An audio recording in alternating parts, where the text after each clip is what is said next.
ดีที่ได้เลิกต้นไม่เคยเป็นคนอยู่เคียงข้างใจหวังว่าที่ฝันเอาไว้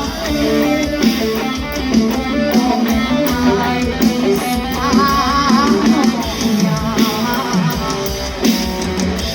ส่งเจ้าได้แค่ครึ่งทางโชคดีเด้อนะสมหวังที่ปลายฟ้า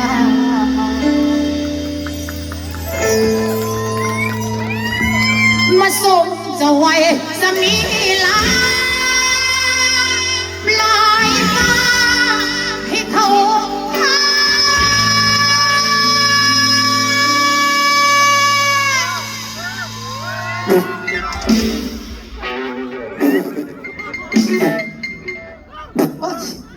ขอโทษหลายๆหลานตุ๊ด